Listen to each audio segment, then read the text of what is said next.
Welcome to the Media Bubble Podcast, the podcast that talks about movies, anime, comics, video games, and whatever we feel like. I'm your host, Frederick, and with me as always is my co-host and good friend, Carol. How nice. And hello, everyone. Welcome to this episode where Carol is going to show me a book series. Exactly. So, with great pleasure, I want to present you the great works of Dr. PhD Chuck Tingle. Is he a doctor? Is he really a doctor, or is that just a name? Well, let me get to that. So, I wanted to recommend you a collection of books called Not Pounded in the Butt by Anything by Chuck Tingle. Is this a series? Yes. Well, you could think about it that way. Are each book connected in some way to the others? So they all take place in the Tingleverse, but there's like layers to it. Okay. There's also multiple universes, and that depends on the series. Basically, the writer just writes whatever the hell he wants. Okay, and it's amazing. So let's get started, because apparently Carol has made a presentation. Yes. So, Not Pounded in the Butt by Anything by Chuck Tingle, 6 platonic tales of non-sexual encounters, an exploration of non-erotic fiction and consent through genre bending and self-aware humor. So, first and foremost, who the hell is Chuck Tingle? I don't know. I have never heard of him before you brought him up to me. I mean, true, but this answer is hard to say. I'm sorry. My tongue is going all different directions. Drink some water. This book made me thirsty.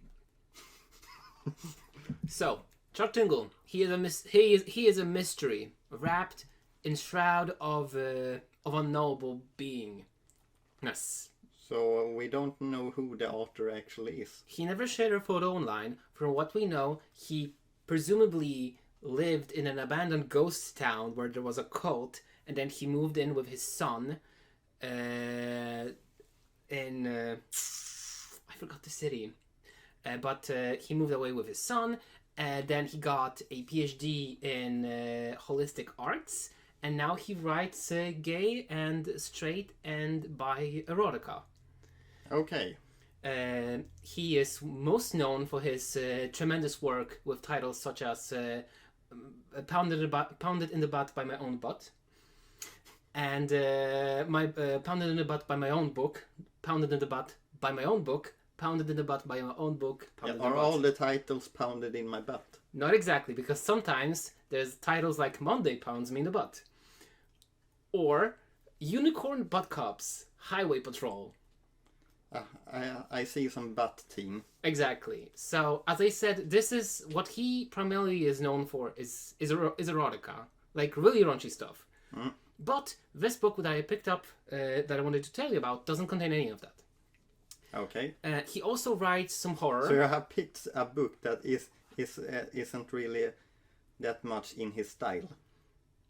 Well, you would think that, but these 6 stories that he put in this book are so hilariously his that even though there's no like actual like sexual things going on, it's still really worthwhile reading.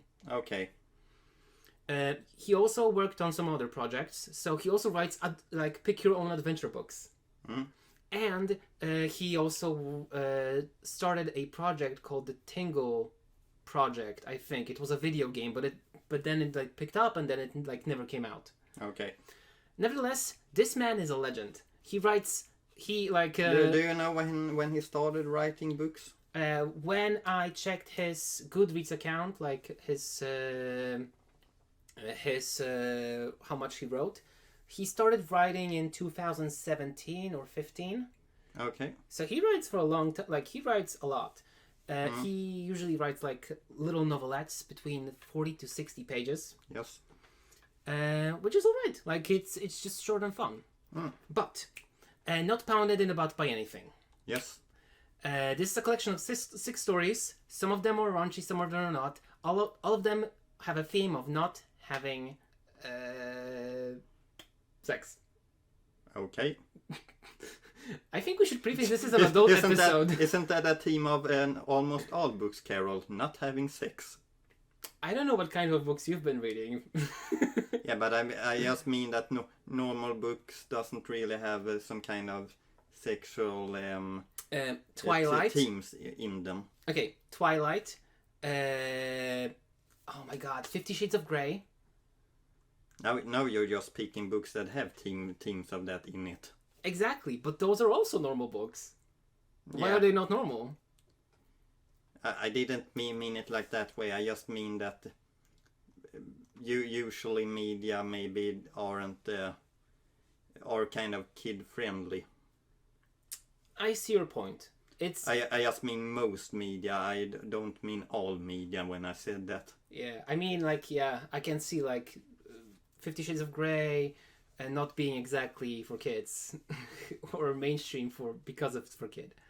But nevertheless, let me tell you about the first story called Not Pounded by Anything and That's Okay. Okay.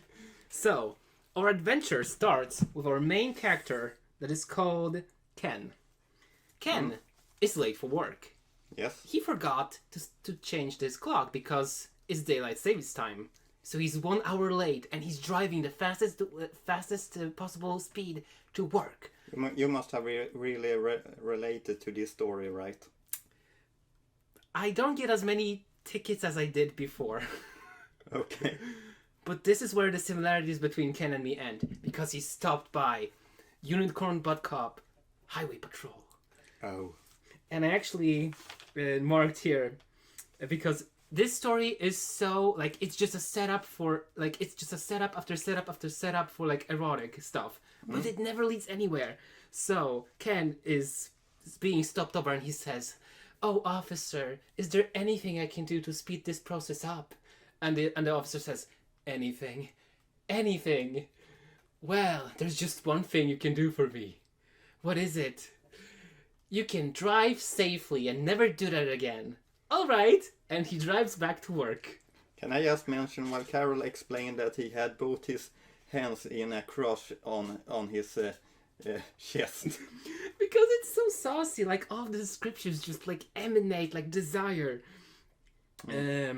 So Ken is making his way to work because he has a very important meeting. He Yes. works for a amusement park company, and he has a big project coming up. So he rushes into the office and he meets his boss, Mr. Blunto. Yes. Mr. Blunto is a tall and muscular Sasquatch man. Sure. A real Sasquatch man or a man that looks like a Sasquatch. A well-dressed Bigfoot with dark brown fur and striking blue eyes. Oh, so a real Bigfoot. Yeah, actually like Bigfoot. Because that's the thing. Living objects, concepts of a Saturday. You can meet concept of your self-actualization. A Bigfoot, a unicorn, a raptor. Those are just normal parts of the Tingleverse. Did you say that he could meet one day? Yes, He can meet Mr. Sunday, for an example. exactly. I think he even wrote that. I know he wrote Pounded the Butt by Monday, Tuesday, Wednesday, Thursday, and I bought Saturday because it's mentioned in one of the books. Okay. But nevertheless, Ken is gasping for air and he is showing off his work to his Mr. Blunto. And it's going swimmingly. He mentions merchandise and he piques interest of the tall Sasquatch. His boss considers this for a moment and he rolls his eyes and says, you said this will be a theme park for adults because this is a theme park based on the works of Chuck Tingle in the book that he wrote. Okay. And he's saying like, okay, but if it's like an adult theme park, this is gonna be really bad. It's just gonna be a sex. What story doesn't have sex in it? Well, this one doesn't have it. This one that we're reading right now. Okay. And then he says, "All right, everyone, go out. May I speak openly?" My boss suddenly questions. Of course, I tell him. I have some concerns about the sexual elements of this park. I think I need a few examples of how it might work. I have a few examples right here, I explained to Mr. Blunto, the hulking Bigfoot now standing directly before me. I'm gonna need more than that. he retorts, hesitating for a moment. I'm gonna need a lot more. Anything, I tell him. I'm going to need 10 rides designs on my desk tomorrow morning. Hooray! Hooray! And then he says to Ken that he should go and work from home because that's where his ideas work the best. So this is the second setup that we're missing for raunchy stuff. Okay. Thank you, that's very understanding. Yada yada yada. So, Ken, with his big plans, he goes to the library. And there he meets the shirtless librarian dinosaur. Yeah. Sure. I have a... Thank you. I dropped one of my notes. And his name is... I also have the name for the dinosaur. Trip. That's Trip. the name of the dinosaur. Trip the dinosaur. Exactly. And Ken and Trip really hit it off. Like, there's chemistry, they're having fun. He helps Ken with, like, blueprints for rides in the library. And then Kes asks him, like, oh, do you want to come over and maybe, like, cook some dinner, just hang out? Trip says, okay. So, we come to the raunchiest part. Because instead of having sex, they just describe eating food. Okay. Oh, is this Food Wars? Yes, exactly. Just imagine Food Wars in book form. Okay. Like, I shovel more and more of delicious food into my mouth, alternating between the potatoes and the beans until I just can't take it anymore. And take both between my lips at the same time. I swallow hungrily, taking the strange mess of flavors down my throat as I close my eyes tight and focus on the sensation. It's honestly much better than I would have thought, and only needs a confident assertion that I've done a pretty good job for amateur cook. You seem nervous, Trip informs me. I am. Why? I've never done this before. Trip looks shocked. Cooked? Not for guests like this. Like, mashed potatoes and green beans are easy. I don't know how to do the main dish. Okay. And there's the next part. I slowly open the oven further and further until it's gaping wide for Trip to see. The sizzling main course looking absolutely mouth-watering as it wastes for me and the raptor to make her move. You like what you see? I call back to the dinosaur, his eyes transfixed on the delectable treat before him. Fuck yeah, Trip offers in return. I have to tell you something. What is it? This meat, it's vegetarian. Sure. And then they eat like a lot of vegetarian roast. And then, there's something more. I take a spoon of the label and some juices around it. It's all yours. I watch in awe as the dinosaur continues to wolf down the delicious roast, putting my worries of vegetarian menu completely to rest as he slams down those his... Yeah. I actually fucking like it. Oh my god, I'm so stuffed I think I'm gonna blow. Wait, just one thing before he blows. I run to the kitchen, but this time I don't go for roast, which is nothing but scraps by now. I head to the freezer and get ice cream. Think you got room? I've got this. The next thing I know, we're both diving into the ice cream with ravenous hunger, swallowing massive spoonfuls of milky fluid. I don't even stop to wipe my chin as the white liquid rolls down my face. In a long, thick streaks dangling in the air, dripping into the bowl once more. They're just eating food! Yeah. This is just a dinner! I've understood that, Carol. And you know how it ends? The dinosaur goes home. Yeah, I mean, they just become friends. Yeah. They literally say, oh, like, I really like you, and I'd like to spend more time together, but I'm not into, doing I it. like eating with you. Exactly, and they became friends. Does the story end there? Yes. The whole story? Yeah. Trip considers for a moment. That's okay. We can just be friends. No. I don't mean definitely. We can definitely be more than friends. I'm just not interested in like doing any of the physical stuff. If you're okay with that, then so am I. What was the point with him being stopped by traffic and his meeting with the boss then? Because they're all like really tropey setups for sex scenes. So everything is just set up for sex scenes? Yes! Can I do anything to get out of this ticket? Anything you say. Anything. Okay. And then his boss walks up to him. I'm gonna need a lot more examples of the adult theme park you're doing.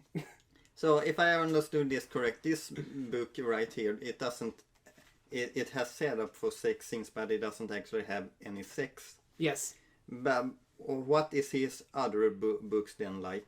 So Do they go full in with the sex yes. things? So his regular novels were aimed like for adults, for gay people, for bi people. He also started writing for lesbians. So like Okay. lady buckaroos. There's buckaroos and lady buckaroos. Okay. Yeah, those are just like full on descriptions of like intercourse. Like it's really raunchy. Okay. So to the next story, I guess. But I wanted to say, this first story, this is the most typical of what he writes. This Okay. is his bread and butter. Like, hot dinosaur or Sasquatch or a unicorn that really wants to bang you. That's his deal. Yeah. What do you think of this story? Really good. Okay. I noticed that in you. You got really into it. Because I wished I had given it to you to read. But I was thinking, oh, what if it's actually explicit? But it was explicit in all the best ways because, like, I wouldn't have forced you to read, like, gay erotica. It's just, like, silly nonsense instead. That's what's left. Okay. Okay, so next up, this is not pounded by anything, that's okay. Next up, not pounded by my book, not pounded by anything, and that's okay. Okay. So in this story, we follow our protagonist, Luck Tingle, the prolific author of gay erotica, who just released his book, not pounded by anything, and that's okay. So in his stories, he himself is a successful writer. But it's not Chuck Tingle, it's Luck Tingle. No, it's Luck... Wait, let me see the name again. It's... Yeah, Luck Dingle. Yes, sure. And while taking it a deserved... He was really stressed, so he decides to go to Hawaii. To experience some de-stressing. Just so that... Because he was feeling very stressful in his life. And on his way on the airplane, he meets the physical manifestation of his book that he just released. He's just sitting on like a couple of rows in front of him, just like going to Hawaii as well. Hello, I'm your book. Pretty much, yeah, that's how it goes. But the thing is, the book is avoiding him. How does the book look like? Is he like a regular person or is he actually a big book? The funny thing is, he never describes it. The description of the book is as follows. There before me is the sentient manifestation of my own book. Not pounded in the butt by anything, and that's okay. Huge smiles immediately cross our faces as we hug. Then I move out of the way to let him pass, the giant leading book taking his seat by the window. Okay. And the thing is, this story is really, really nice because the Tinglers, as I said, they're really top. They're really known for just being really, really raunchy, but not pounded by anything. He turns out to be asexual. Yeah. He's not really interested in any of that. He's romantic, but he doesn't feel like he wants this closeness with other people, and that's why he feels that he can get close to the author because I mean we don't know even him. I actually don't know what pronouns the book has. Yeah, him pass. So that's he's male presenting. So the book, he feels like he can get into any relationship because he's asexual. Okay. And Luck Dingle gives the book space to understand, like, to just know himself better. Because, like, Luck, he can't say to the book, oh, you're this. No, the book is its own being. So that's why the book, which I called lovingly NPA, not pounded by anything. Yeah. So NPA needs to go on this just little self-discovery to see that, okay, you are asexual, but that shouldn't stand in your way of having regular relationships with other people, because it's not a given that they will end up in anything sexual. Okay. And they have a really cute moment because he says to, like, oh, well, I'm meant to be really horny and raunchy, but I'm not, and it's hard for me to find my place in this world. So he has written him horny and raunchy, but the book doesn't feel that way. Exactly. Okay. And it's also brilliant foreshadowing because... where is the foreshadowing?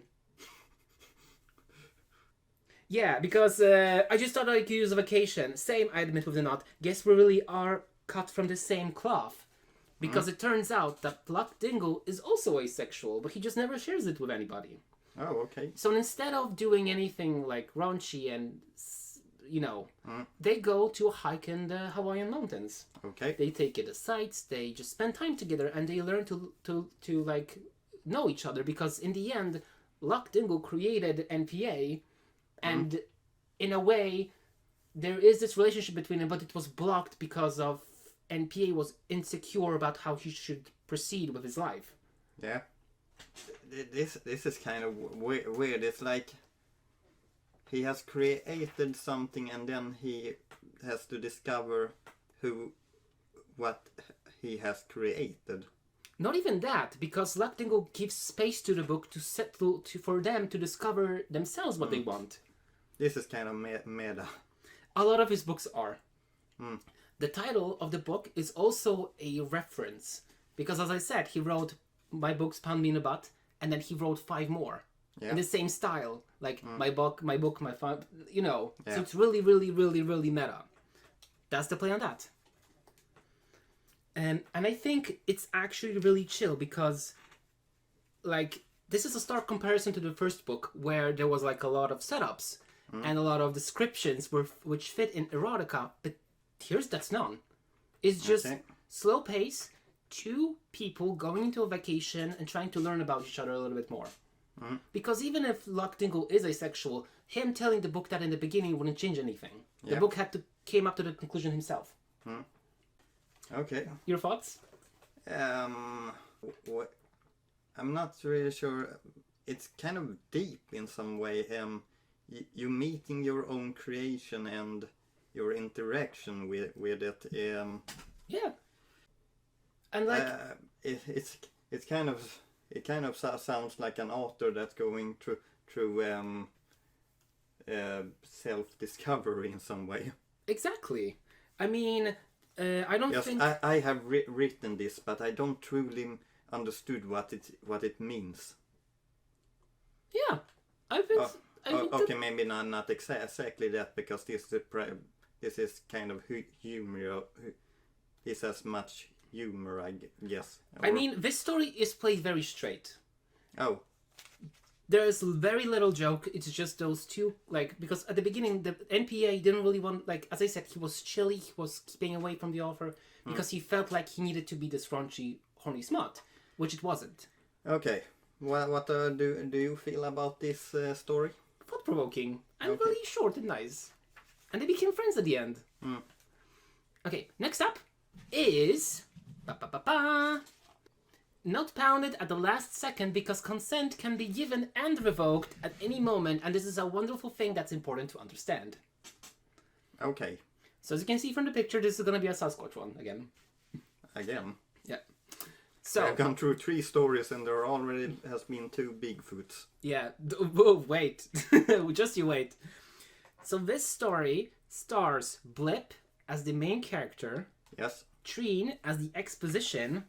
And I think there was a Sasquatch called Garta Grims, who is the instructor.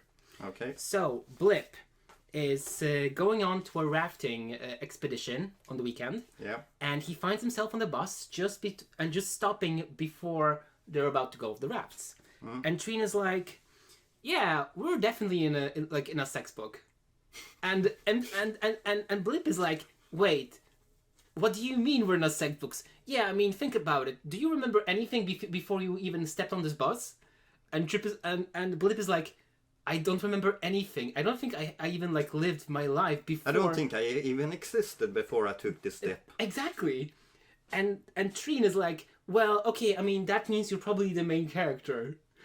So usually how this goes is that you're gonna find a hot dude and really duke it out. And Treen is like, "Do I have to?" Well, that's usually how it goes. So he gets onto a raft with really hot Mr. Can I just say one thing? Yeah. This is sounding so weirdly amount of a concept I have had in my head. because sometimes I create stories in my own head, and after watching Deadpool, I kind of wondered how far can you go with this motif of breaking the fourth wall. So in my head I created a story about four school boys that suddenly just turns their heads and sees there's people watching them, and they realize that they are that they are in a TV show, and then they take the script and they realize that this show wasn't very good, so they are kind of rewriting it and let's see, trying to get the ratings up, because they realize that if they are in a TV show, if the TV show doesn't get a second sequel or a second season, then they will not exist anymore. Yeah, exactly. And it's also similar vein here, because at the end of the book... So I'm kind of sitting here and thinking this is sounding so similar to a concept I have in my head. I mean, what you described was just very meta, and like Chuck Tingle is known for it. I think your idea is still good, and you should probably work on it, because I would like to see it. But like some of the Chuck Tingle books, they have this impending doom about them, because a lot of characters, like in one of the stories, there's like, do you see the page ending right in front of you? The story just about coming to an end. I think I can see it. Like, hold my hand, because we'll be wiped out, because as the words end, their existence will end. So this is kind of character that are just in the story itself, kind of trying to figure out what is going to happen to us. Yeah, exactly. Wait, where does the Sasquatch come in? Okay, so the Sasquatch. So as I said, this was a rafting trip. Yeah. So the Sasquatch, Mr. Garto, he is the handsome Bigfoot, and he is put together with Blip on a raft, and they're going down the road. And I think it was nice, because I actually skipped a nice allegory that they put in here. Like, there are clearly a few people who have done this before, like Tree, but most of us are standing around, seem just nervous as I do. So it kind of fits. So he's going on this trip that he's never been with before, with this handsome Sasquatch, Bigfoot, which is an allegory for first time. I feel like. And they go to a raft, and which way do you want to go? And suddenly, like, okay, so Blip finds Mr. Garto interesting, and he finds him hot. So they start to, like, once they veer off, they start to make out, but suddenly, just the feeling evaporates. He doesn't want to do anything more. So, and that's okay. Garto just, like, understands, okay, like, you can change your mind. So this is a story about when to stop, you can say. Yeah, and the moral is, like, if you feel like stopping, even if you're like in the middle of the action, you have the right to stop. Okay. One question: how does this story end? And I mean, like the last line. Let me see. I know that they afterwards they go bowling, and then they hook up again, and then they stop again, and say like that's also okay. Like maybe some other time, maybe we have to know each other more. Yeah, and they even says. But this is a Tingler, right? If this is erotica, the readers expect a little sex. I feel like we owe it to them. You don't know anyone any fucking thing. You don't know your reasoning for excuse for your decision. I'm happy to be here, wherever the current may take us. And then the page ends. Oh. Kind of a deep ending. Yeah. I mean, there was this one story where the whole world understood that they were in a Tingler, so they were just starting like...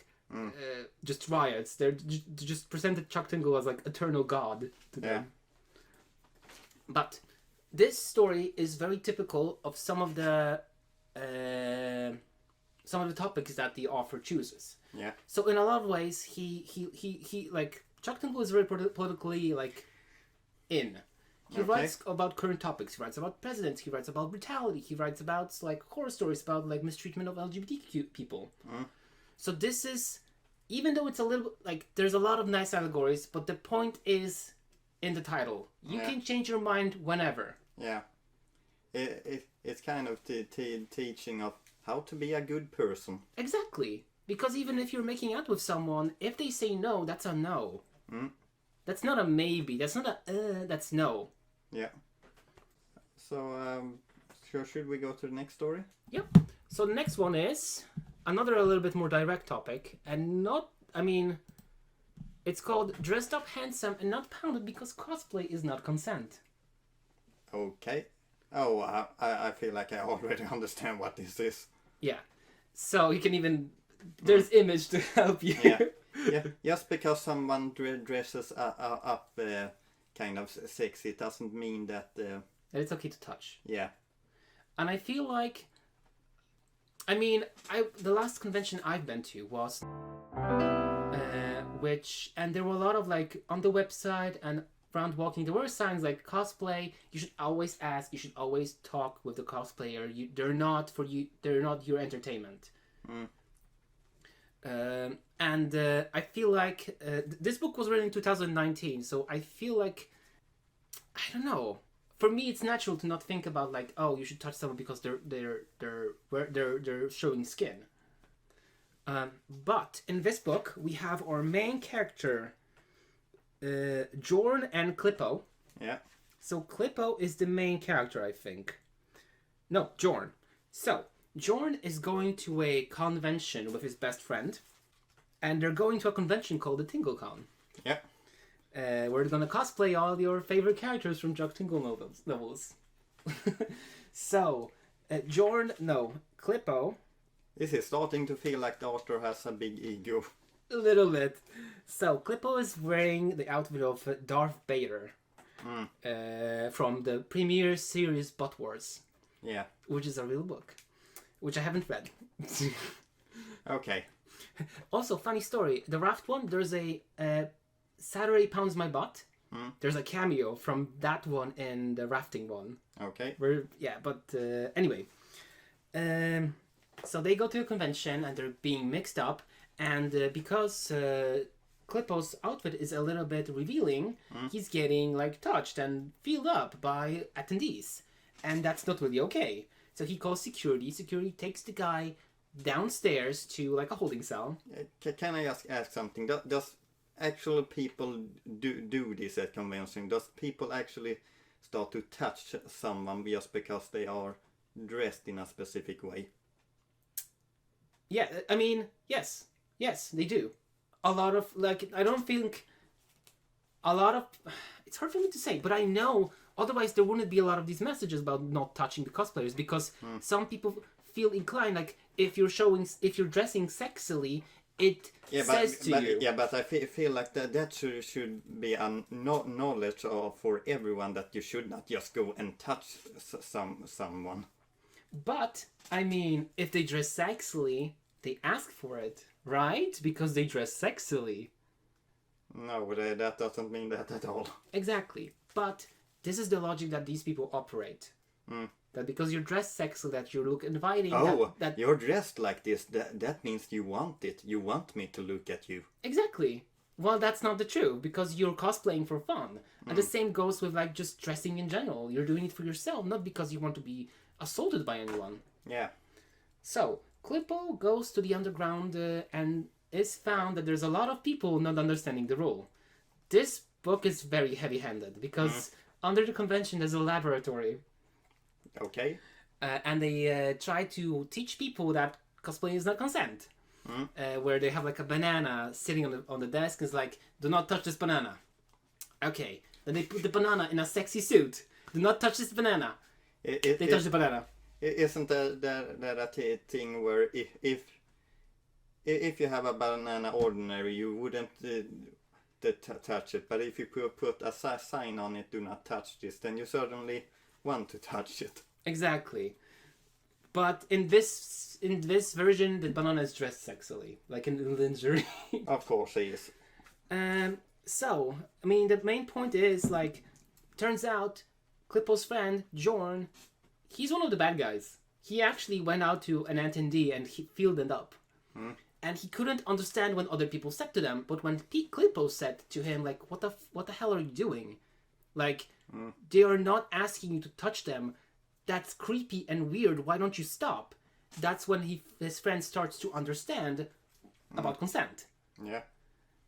But Klippo is not really interested in educating his friend. Like, if his friend is a piece of... He's a jerk, then he's just gonna drop him. Like, he's gonna go and continue the party because it's not worth his time. How deep of friends are these two? No idea. Because I feel like if this would have happened to us and if you started touching people, Which I would never do. yeah, let's get this straight. This we would never do something like this. I hope and I think so at least. I hope so too. Otherwise, I mean, I feel like you would be able to call me out and vice versa. Yeah, but the thing is, if you would have done something like that, I don't think would have dropped you fully as a friend right there and then. I would have tried to talk with you hey, why are you doing this? Yeah. I think what this book, because I agree, and I would do the same to you, and I would have done the same to a lot of my friends. Because like, if we're not fixing the issue, it's just gonna perpetuate. So that's why this is the least. The message is good. It's heavy-handed, and maybe the solution is not as good because we don't know the relationship. So Klippo just dropped his friend when we don't know if they've been friends for long or not. Like, I get it, hold your friends accountable, but I don't know. Maybe just dropping them right there and there is not the best answer. Yeah, but at the same time, his friend doesn't really. Does he learn a lesson, or is he just going to I think continue? At the end of the story, his gears start turning when Klippo is telling him all of those things. Oh, okay. Yeah. I feel like this could have been executed a bit better, if I'm being honest. I agree. That's why it's that's the story that I like the least. Okay. Next, I guess. Okay, so I kind of went out of the order. Yeah, so the next one is not pounded by anything. No, wait. Not pounded by the physical manifestation of my need to please everyone, because sometimes it's okay to give back to yourself. Okay. Say that 3 times very fast. Not pounded by the physical manifestation of my need to please my everybody, something okay to give it back. It's a long title. But the message is in the title too. Yeah, I kind of understand this. So, we follow our main character, Joey, Yeah. who is burdened by trying to please everyone else around his life. His best friend, he's working as a nurse at ER, and he is so tired and so wrung out of energy, he collapsed and he is under IV at the hospital because he needs to regain his fluids. He haven't slept for 3 days. Yeah. His coworker Freno asks him to take it easy. And he says, sure, but I have so much stuff to do. And then Freno turns around and says, oh, by the way, can you take my shift? I have a thing I need to do. When does your shift start? Oh, in 5 minutes. Yeah, and Joey takes that. He takes that shift. And he goes out with neighbors' dogs. And he even agrees to a date with the physical manifestation of his need to please everyone. Yeah. Sure. And that guy is a real jerk. Like, he doesn't the manifestation. He doesn't look at Joey and sees that he's dead tired. No, he just, oh well, your friend, he asked you to see the movie, but you fell asleep halfway, so you should see it again. But that will take 4 hours. Well, do you really like your friend? Okay, I kind of understand this character. Yeah, and he pushes the date on Joey, even though Joey is at his limit. He takes Joey to this awful restaurant, and to the Steak and Shake, where he gets barbecue, hamburger, which he absolutely hates. And but then, because his date likes it, he also takes it. Yeah, exactly. And the manifestation also pushes more and more tasks to him so he can relax. Until Joey finally snaps and says, can you please stop? I didn't want to have this burger. I didn't want to take care of my neighbor's dogs. I didn't want to help my friends. I just wanted to sleep for 2 days straight. I wanted to eat sushi, and instead of hanging out with you, I'm forced to, yet again, be forced to stay awake for 4 days. So he finally snaps. And the manifestation disappears. Yeah. So... And he has learned his lesson. Not yet.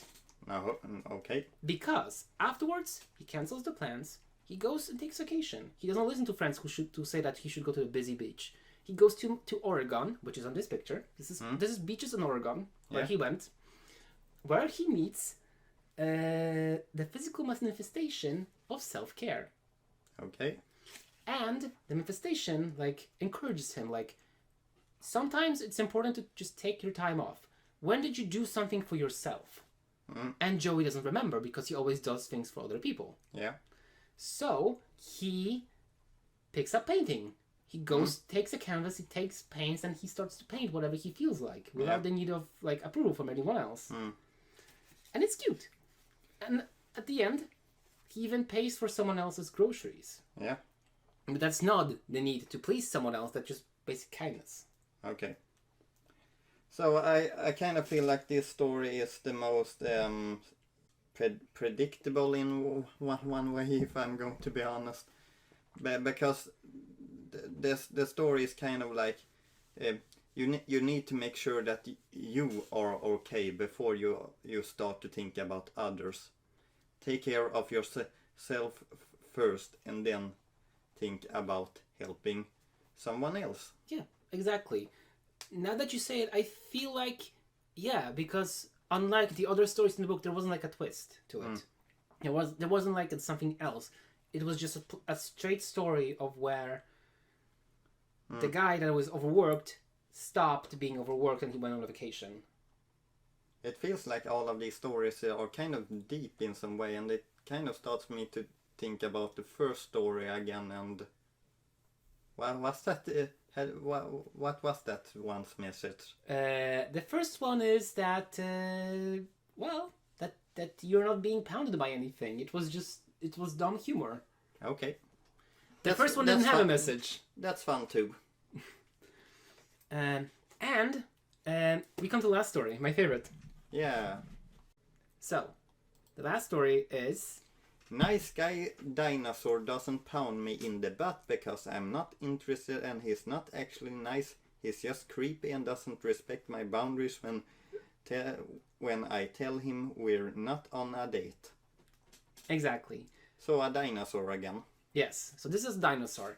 And we have our main character, Montan, with his friend Clamp, and we have Plenko, the dinosaur. Yeah. Great names. Yeah. So, in this story, we have our both friends, Montan and Clamp, and they really wanted to go to the comic book store because there's an event going on. Yeah. There's a Revengers video game, a card game, and they've been fans ever since. But as they are talking on the street, suddenly a certified Mr. Nice Guy, a fedora wearing, a trench coat wearing... He has a diploma where it stands, I'm a Mr. Nice Guy. You could say that, because he has a fedora, a trench coat, and I don't think he babes. Okay. I think he might be does, but he's just a certified asshole. I love this character. Because, he overhears someone talking about his video game, and he says... He's an asshole, but he knows he's an asshole. He doesn't know. He thinks he's a nice guy. Oh, okay. So this story is about boundaries. Yeah. Because... I kind of understood that by the title.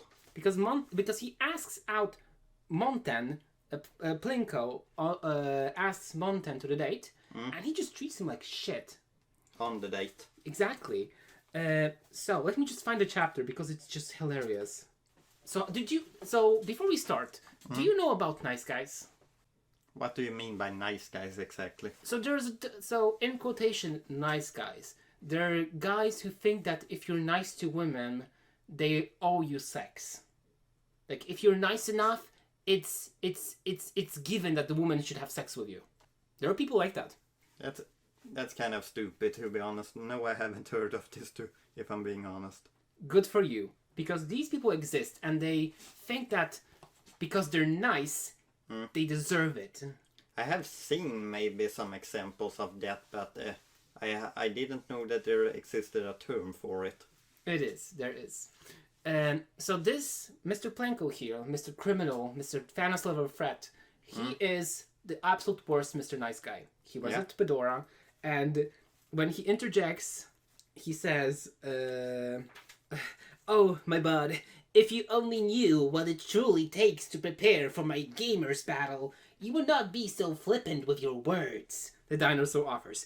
I'm here meditating as I prepare for the Revengers tournament tomorrow, clearing my mind.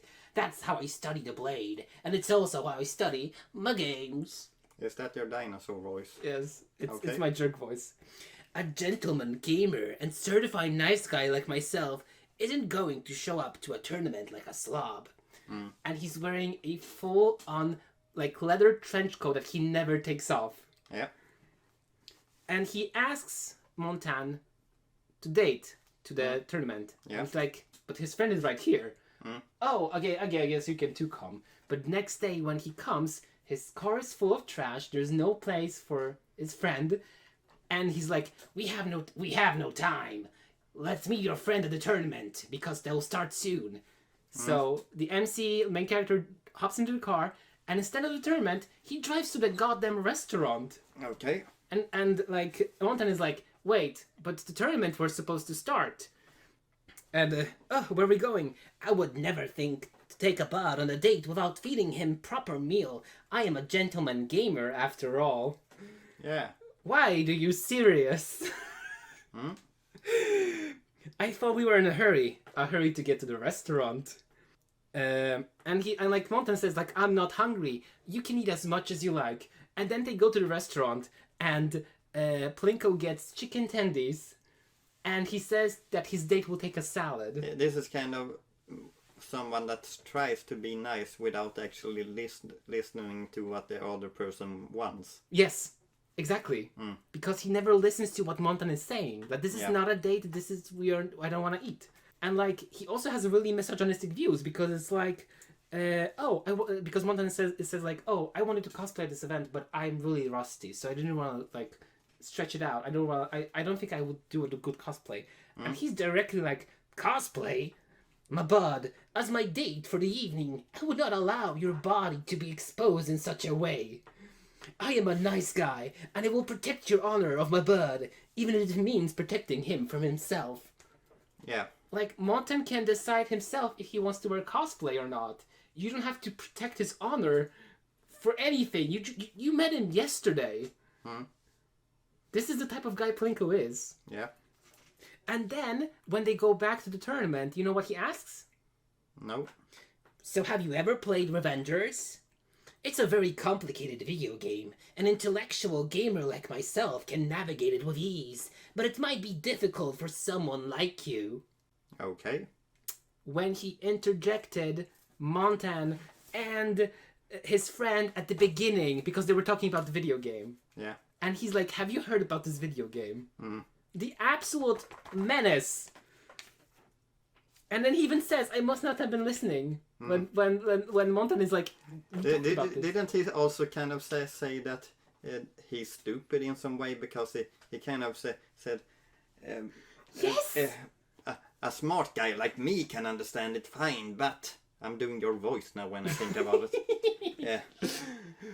But lesser smart person like you might have a bit of a harder time with it. It comes up later in the story, but this is such a dumb pickup artist tactic because it's like it's a psychological manipulation to try up to put down the other person so that you will look better in their eyes, and it only makes you feel like a total asshole. Yeah. And he's a pickup artist too. I'm pointing aggressively at the fake dinosaur on my screen. Yeah.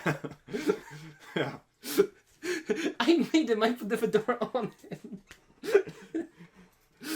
Oh, this is becoming meta now because Carol, the creation that Carol has just made, he's pointing at it like it's. You're to blame. You're the worst person. I'm sorry, but I'm just a nice guy. I'm just a certified nice guy, my bud. And even though like they went to the restaurant and he like, my date will take a salad and I'll take a lot of food, and then they go out and then he forgets his card, so that Montan has to pay for the dinner that Plinko took him out on against his will. And he's a nice guy, my bud. Yeah. Oh, a first date. I shall remember this day for a very long time. It wasn't a date, he says. let's go. And he doesn't even listen. And then it's even worse because they get Prenko gives them the tickets, like, let's go. And they're having a like, okay, I mean, Prenko, there's something wrong with him, but it was still nice of him to give us the tickets. And then the dinosaur is getting jealous that Montan is spending time with his friend instead of him. Yeah. Because he feels like because he offered the tickets, because he took Montan to the date, because he offered him a ride, and because he paid him compliments, that Montan is obligated to sleep with him. Because he earned those nice guy points for every single good deed. Sure he did. Exactly. Like, this is just a despicable man. Despicable reptilian man. I am doing the hand motion. I hate you, Prenko. Yeah. And it's like, and he starts mumbling, and it's like, okay, well, do you want to come look at comic books with us? Just one thing. I turn back to face the prehistoric creature. I'll only go if you promise you'll honor my nice guy points. Like, what? You have to honor my nice guy points. I took you out to dinner. I've been a gentleman gamer. The fact that he's saying nice guy points makes it so that it's even worse. Exactly. I mean, to be honest, Prenko is a caricature because I got It's hope. like he thinks he is a nice guy, but he really isn't. Exactly. Like, he doesn't listen to Montan. He just ignores what he says. He puts him down, and he expects something in return because he deserves it. And as I was saying, like, God, I hope this is just a like omega caricature of nice guys. Yeah. Because if there is a person going out there being like this, I fear for the men and women that he will meet. And even like it says, not everyone gets pounded in a Chuck Tingle book because pounding is never just a given. It's about respect and understanding between consenting partners. The most important thing to include is consent between partners, I explained. Sure, we're characters in erotica, but what? I don't want to pound you, and I want to be pounded by you. I don't like you. It's not part of the equation, there's nothing else matters, and I don't owe you shit. This book kind of feels like the author kind of feel like I have put out a message for my other books. Now I gotta kind of feel like there's another side to that message. Yeah, exactly. I mean, exactly. Yeah. So do we have something more about this story, or? There's one thing I wanted to say. Okay. That I had one gripe with the story. I feel like even though Montan says that this is not a date and this is not, I'm not interested in you, he still feels like he still follows Prenko's wishes. Is it because he wanna get tickets to the event? He says he doesn't wanna, but he could have stopped this whole charade way before, like after the restaurant or even before. So it's him using him actually, but he thinks he's using. I don't know. I feel like if Montan really wanted to, he could have stopped this way before. But also, maybe he was giving him a chance. Maybe he was giving Prenko a chance. Yeah. Because like he's such a nice guy. And these were all the short stories and so this one was your favorite. Yes. Do you have a specific reason? Prenko is just so hateable. Oh, okay. Like, so when I was reading this book, I was laughing out loud. I think the hardest while reading this. Okay. Because just these my blood, like, I hate his guts. Okay, so if this was a episode about teaching me about Chuck Tingle's book or books, from what I take away from this episode is before I thought he was kind of a writer that just wrote the funniest situations possible. Now I understand that he has some. He does actually have some matches and political.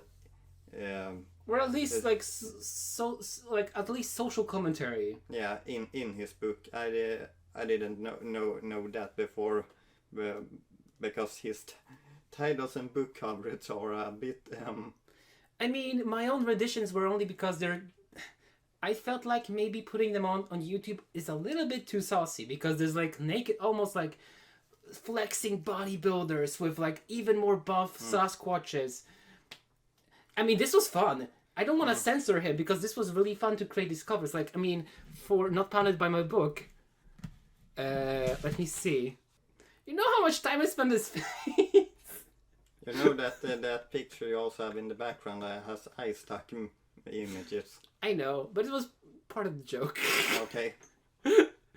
And yeah, I can imagine. Like, What do you feel about Chuck Tingle?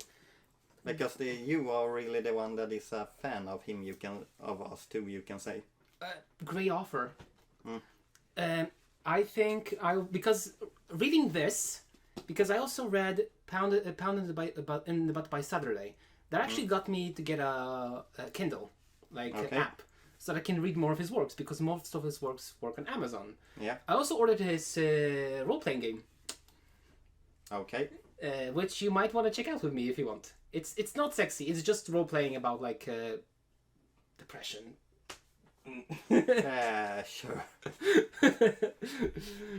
So, if you wanna have if you like Buckaroo and Buckaroo action, look up his work or Ladybug on Ladybug action. Okay. So yeah, but as always, thank you for listening, and we hope you have enjoyed it as much as we have. Don't forget to follow, hit that bell icon, or follow us on socials like Twitter. So yeah, see you again in the next episode, and have a wonderful day.